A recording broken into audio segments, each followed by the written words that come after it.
రాజ్యసభ ఎన్నికలకు సంబంధించి నోటిఫికేషన్ విడుదలైంది. దేశవ్యాప్తంగా 37 రాజ్యసభ స్థానాలకు కేంద్ర ఎన్నికల సంఘం ఇవాళ నోటిఫికేషన్ రిలీజ్ చేసింది. దీంతో ఇవాల్టి నుంచి నామినేషన్ల పర్వం మొదలైంది. మార్చి 5 వరకు నామినేషన్ల దాఖలకు చివరి తేదీగా నిర్ణయించింది. మార్చి 6న నామినేషన్ల పరిశీలన, మార్చి 9న ఉపసంహరణకు గడువు ఉంటుంది. ఇక మార్చి 16న ఉదయం 9 గంటల నుంచి సాయంత్రం 4 గంటల వరకు పోలింగ్ జరగబోతోంది. మార్చి 20తో ఎన్నికల ప్రక్రియ ముగుస్తుంది. మహారాష్ట్రలో 7 రాజ్యసభ స్థానాలు, తమిళనాడులో 6, బీహార్లో 5, పశ్చిమ బెంగాల్లో 5, ఒడిశాలో 4, అసోంలో 3, తెలంగాణలో 2, హర్యానాలో 2, ఛత్తీస్గఢ్లో 2, హిమాచల్ ప్రదేశ్లో 1 స్థానానికి ఎన్నికలు జరగబోతున్నాయి.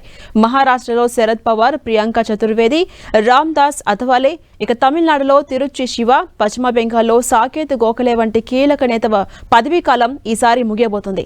తెలంగాణలో 2 స్థానాలకు ఎన్నికలు జరగబోతున్నాయి. ఏప్రిల్ 9న ప్రస్తుత సభ్యులు అభిషేక్ మను సింఘ్వి, సురేష్ రెడ్డి పదవీ కాలం ముగియబోతుంది. అయితే మరోసారి అభిషేక్ మను సింఘ్వికే అవకాశం దక్కబోతున్నట్టుగా తెలుస్తోంది. మరో స్థానం కోసం పలువురు నేతలు పోటీ పడుతున్నారు.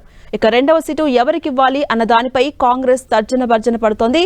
2వ సీటు రేసులో వేం నరేందర్ రెడ్డి, చిన్నారెడ్డి, కోదండరెడ్డి ఇతరులు ఉన్నారు. పీసీసీ చీఫ్ మహేష్ కుమార్ కు రాజ్యసభ ఇచ్చి అజారుద్దీన్ కు ఎమ్మెల్సీ ఇస్తారని కాంగ్రెస్ సర్కిల్లో ప్రచారం కొనసాగుతోంది. ఇక మరోవైపు రాజ్యసభ బరిలోకి దిగే ఆలోచనలో ఉంది బీఆర్ఎస్ పార్టీ. గెలుపు అవకాశం లేకపోయినా ఆ 10 మంది ఎమ్మెల్యేలను ఇరుకున పెట్టాలనే వ్యూహంతో బీఆర్ఎస్ ఉంది.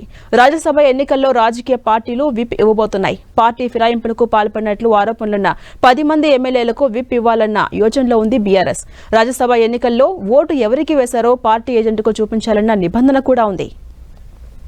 ఇక రాజ్యసభ ఎన్నికల్లో ఒక్కో స్థానానికి 41 ఓట్లు అవసరం. బీజేపీ ఓటింగ్ కు దూరంగా ఉంటే ఒక్కో స్థానానికి 38 ఓట్లు అవసరం.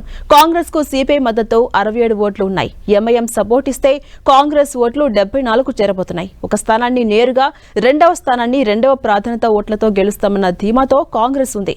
ఇక బీఆర్ఎస్ బరిలోకి దిగకపోతే ఎన్నిక ఏకగ్రీవం కాబోతుంది.